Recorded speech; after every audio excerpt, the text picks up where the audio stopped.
सबसे पहले देवादिदेव महादेव गुरु के चरण में कोटि कोटि प्रणाम करतनी। हमार प्रणाम के स्वीकार करी, हमार प्रणाम के स्वीकार करी।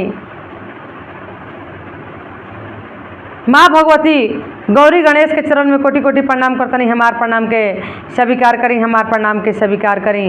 धरती पर बैठल धरती माता के चरण में कोटि कोटि प्रणाम करतनी। हमार प्रणाम के स्वीकार करी। साहब हरेंद्र नंद नीलम दीदी के चरण में कोटि कोटि प्रणाम करतनी। हमार प्रणाम के स्वीकार करी। जहाँ तक हमार आवाज़ जा रहा बा, हम सब गुरु भाई बहना के चरण में कोटि कोटि प्रणाम करतनी। हमार प्रणाम के स्वीकार करी। यूट्यूब के माध्यम से जितना गुरु भाई बहन हमार चैनल के देखता, सब कोई के पैर छू के प्रणाम करतनी। हमार प्रणाम के स्वीकार करम, हमार प्रणाम की स्वीकार करम। तो आए भैया देखी, हम ललिता जी आज बहुत सुंदर शिव चर्चा कथा और सभी के बीच में लेके आयल बनी। कथा बा कि भजन के माध्यम से समझाए, बीच बीच में कथा भी बा और भजन भी बा। एक साथे साथे समझे सुने के प्रयास जरूर करब। चर्चा में खाली भजन होता, भजन करे से ही काम ना चली। भजन करे से महादेव गुरु नैया के पार ना लगा दे। अब हमनी के देखी, अगर चर्चा अच्छा लगी तो चैनल के सब्सक्राइब कर ले, वीडियो के लाइक करब, शेयर करब, कमेंट कर मत भूलबे भैया। कमेंट में जरूर जरूर से लिखब, नमः शिवाय जरूर लिख के डालब। देखी भैया दीदी, खाली भजन करे से ना होखेला। आ एजा के धनी, एजा के राजा, एजा के अमीर कोनो काम ना करी जब तक अमीर ना बनम बाबा के दरबार तक जाए खातिर। ओइजा खातिर हमनी के एगो इहे भैया 3 सूत्र हरेंद्र नंद भैया आ दीदी नीलम देले बानी। हमनी के 3 सूत्र, यह 3 सूत्र के माध्यम पर जब ना चलब, जब तक रौरा ना चलब, हम ना चलब, तब तक हमनी के मुक्ति ना मिली। तो देखी यह भजन में बा, यह कथा में बा कि एगो गाँव में राजा रानी रहत रहे लोग। राजा साहेब बहुत पुजेड़ी रही, पूजा पाठ करत रही। बिना महादेव गुरु के 1 लोटा जल चढ़ैले भोजन ना करत रही। सूरज भगवान के जल चढ़ैले बिना भोजन ना करत रही, अन्न ग्रहण ना करत रही, पानी ना पियत रही। आरानी रही, ढकोसला रही, खात रही, पियत रही, ठाटले सुतत रही। उनकर नींदे ना पूरा होत रहे खैला के मारे। तो सुनिम दीदी ध्यान से, कथा बड़ा अच्छा बा।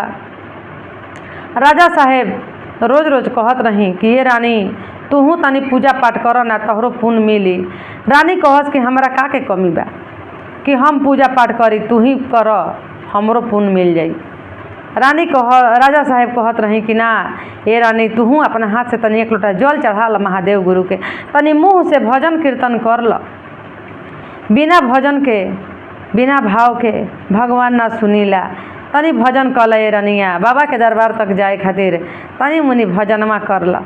रानी कहस कि ना हमरा कुछ ना भावेला, हमार तो इतना धन बा, कोठा अटारी बा कि कहे के नहीं कि हमार बेटा पतोह नाती पुता से घर भरल बा। हमारा कहाँ फुर्सत बा ये राजा साहेब कि हम भजन आ कीर्तन करी, रौरे करी। समय टाइम निकालम तबे निकली, या ना तो ना निकलेला। कोई होके, कोई शिष्य बहना होके, कोई गुरु बहना होके, कोई गुरु भैया होके, जब तक हमने के समय नहीं निकाला तब तक कहाँ से चर्चा हुई, कहाँ से भजन हुई, कहाँ से भक्ति हुई।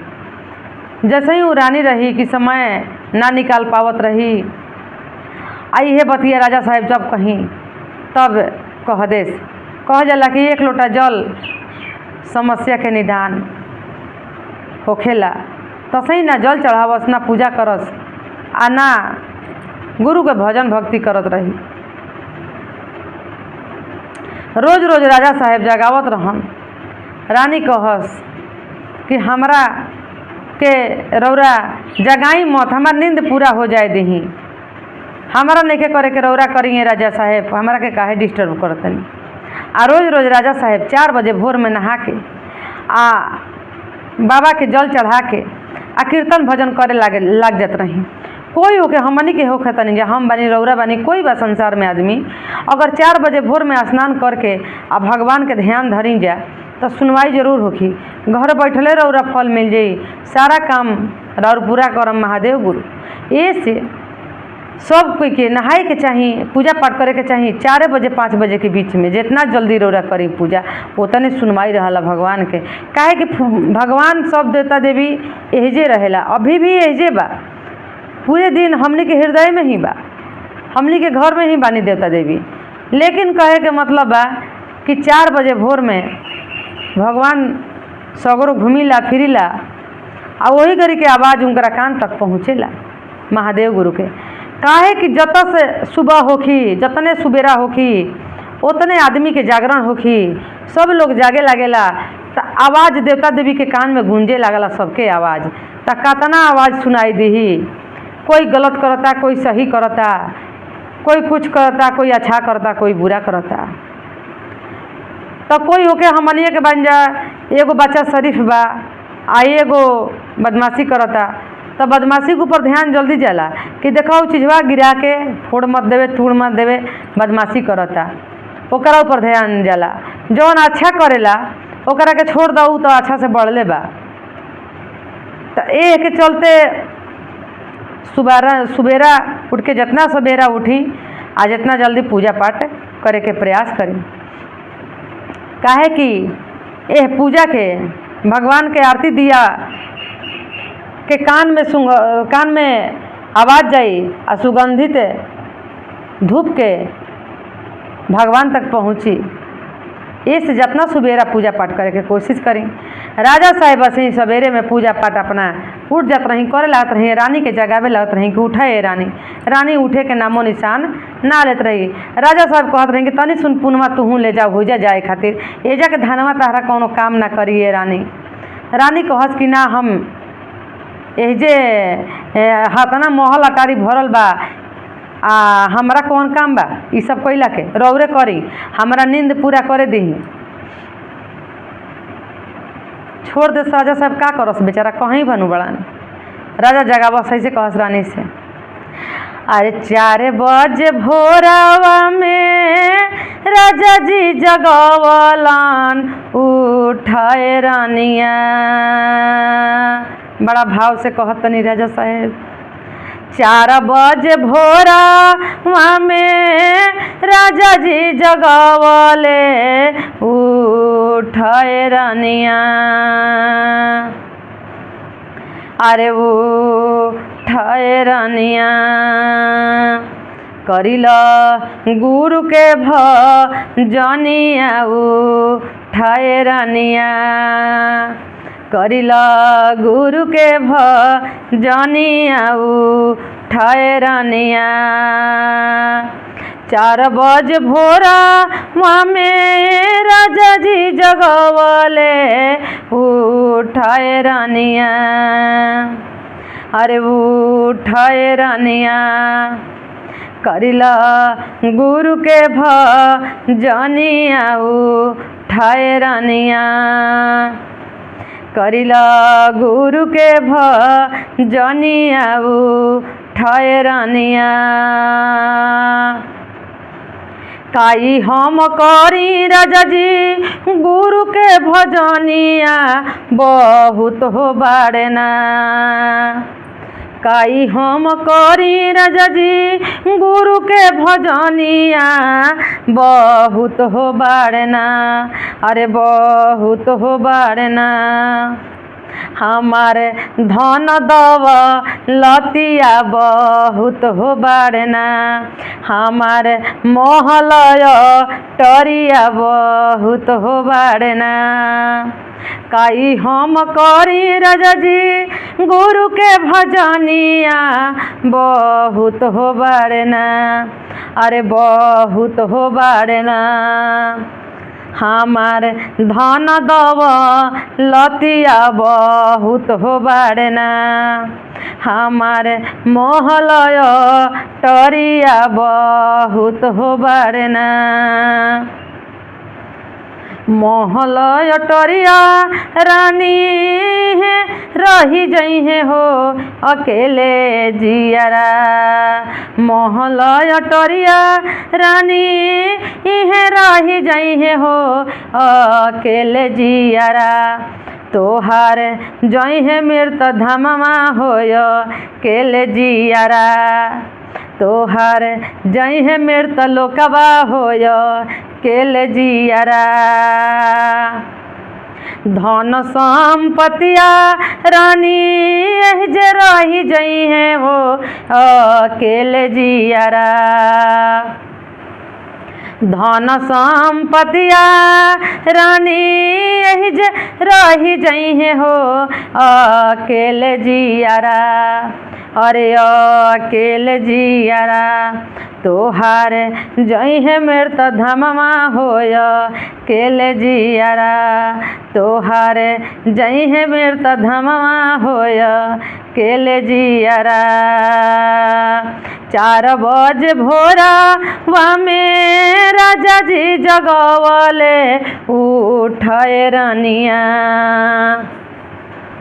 4 बजे भोरा में राजा जी जगवले उठ हो रानिया।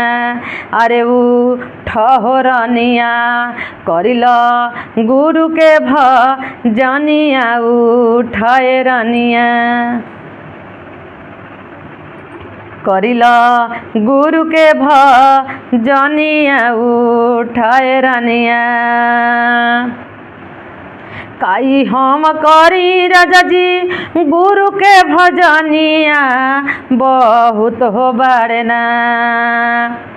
काई हम करी राजा जी गुरु के भजनिया बहुत हो बाड़ना। ए बहुत हो बाड़ना हमारे बेटा से तोहिया बहुत हो बाड़ना। हमारे बेटी से दामादवा बहुत हो बाड़ना। हमारे नतिया से पोतवा बहुत हो बाड़ना। हमारे अकी लगे यानवा बहुत हो बाड़ना। हमारे अकी लगे यानवा बहुत हो बाड़ना। अकी लगे यानवा रानी इहे रही जइहे हो अकेले जियारा। अकेले जियारा तोहार जइहे मेर त लोकवा होय अकेले जियारा। तोहार जइहे मेर त धममा होय अकेले जियारा। बेटा बाप तोहिया रानी यही जे रही जइहे हो अकेले जियारा। बेटा बाप तोहिया रानी है रही जइहे हो अकेले जियारा। अरे अकेले जियारा तोहार जइहे मेर त लोकवा होय अकेले जियारा। तोहार जइहे मेर त धममा होय अकेले जियारा। बेटिया दमदवा रानी है रही जइहे हो अकेले जियारा। अरे अकेले जियारा तोहार जइहे मेर त धममा होय अकेले जियारा। तोहार जइहे मेर त धममा होय अकेले जियारा। नतिया से पोतवा रानी यही जे रही जइहे हो अकेले जियारा। अरे अकेले जियारा तोहार जइहे मेर त धममा होय अकेले जियारा। तोहार जइहे मेर तू लोकवा होय अकेले जियारा। देखी समय के बात होखला। कुछ दिन समय निकल गइल बा सही करते करते आ कुछ दिन के बाद राजा साहब के मृत्यु हो गइल बा। कुछ दिन के बाद राजा साहब के मृत्यु हो गइल बा। त एजा राजा साहब के देखी कैसे का सजल आवता आ ओकरा बाद में रानी मर जाताड़ी त रानी के का सजल आवता सुनी। अरे कुछ दिन बादवा हो अरे मरी गइल राजावा सजल होया वेला। कुछ दिन बादवा हो मरी गइल राजावा सजल होया वेला। ए सजल होया वेला उनकर फूल के भी मानमा सजल होया वेला। उनकर फूल के भी मानमा सजल होया वेला। कुछ दिन बाद वाहो मरी गईल रानिया सजल हो आवेला।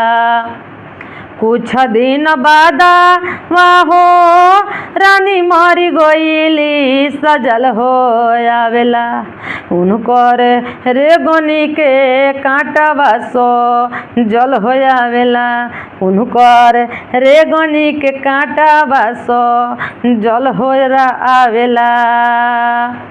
जब जब रानिया हो फेरली करवटिया कि चुभु चुभना। जब जब रानिया हो फेरली करवटिया कि चुभु चुभना। अरे चुभु चुभुना तो गड़े रेगनी के कांटावा हो चुभु चुभुना तो गड़े रेगनी के कांटावा कि चुभु चुभुना। अरे जब जब रानिया हो फेरली करवटिया कि चुभु चुभुना। जब जब रानिया हो फेरली करवटिया कि चुभु चुभुना हो चुभु चुभुना। गड़े रेगनी के कांटावा से चुभु चुभुना। गड़े रेगनी के कांटावा की चुभु चुभुना। राजा साहेब से कहताड़ी रानी कि ये राजा साहेब रौरा तो फूल के विमाल पर सूत के जातनी विमान पर, हम रेगनी के कांटा पर सूत के जातनी हमारा कांटा गड़ता। काहे कि रानी के शरीर रहे, रानी के शरीर में केहू अगर गलती से टच कर जाए तो रानी कहियन कि हमरा से दूर रह, हमार शरीर बड़ा नाजुक बा, फूल के बा। और तो रेगनी के कांटे जब गड़े लगल तो रानी कैसे सहन करस। राजा साहेब से कहताड़ी, राजा साहेब कहतनी कि का है तारा कांटा गड़ता। जहिया कहत रही कि ये रानी उठ तनी तुहू भजन कर ल, गुरु जी के नाम जप कर ल, तो तू कहत रहू कि ना हमरा तो बहुत बा धन संपत्ति, तारा घमंड अहंकार रहे उ सब कहाँ गईल। राजा साहेब सवाल करतनी, रानी कहतरी अरे तनी आस गोड़ावा बो टोरी ताए राजावा सूती हो जैती ना। तनी आस गोड़ावा भी टोरी ताए राजावा सोई हो जैती ना। त राजावा तोहरा गोड़ तरिया सूती हो जैती ना। राजावा तोहरा गोड़ तरिया सोई हो जैती ना। कहतड़ी रानी कि ये राजा साहेब तनी गोड़ बटोर लेही कि रौरे गोड़ तारी सूत के हमू पार लाग जी रौरे साथे जाए दही। रौरा इतना पुण्य कैले बानी तनी सुन हमरो के यह पुनवा में से दे दही कि कम से कम कांटवा ना गड़े हमू पार लाग जी रौरे साथे साथे। राजा साहेब तब सवाल कैले बानी, कहतनी अरे जब हम कहनी रनिया करिल भजनिया बहुत हो बारे ना, बहुत हो बारे ना। तोहार धन दौलतिया कहाँ रे गइले ना। तोहार महलय टरिया कहाँ रे गइले ना। जब हम कहनी रानी करिला भजनिया नाही रे कैलू ना, नाही रे कैलू ना। रनिया गुरु के भजनिया नाही रे कैलू ना। जब हम कहनी रानी करिला भजनिया बहुत हो बारे ना, बहुत हो बारे ना। तोहार बेटा से तोहिया कहाँ रे गइले ना।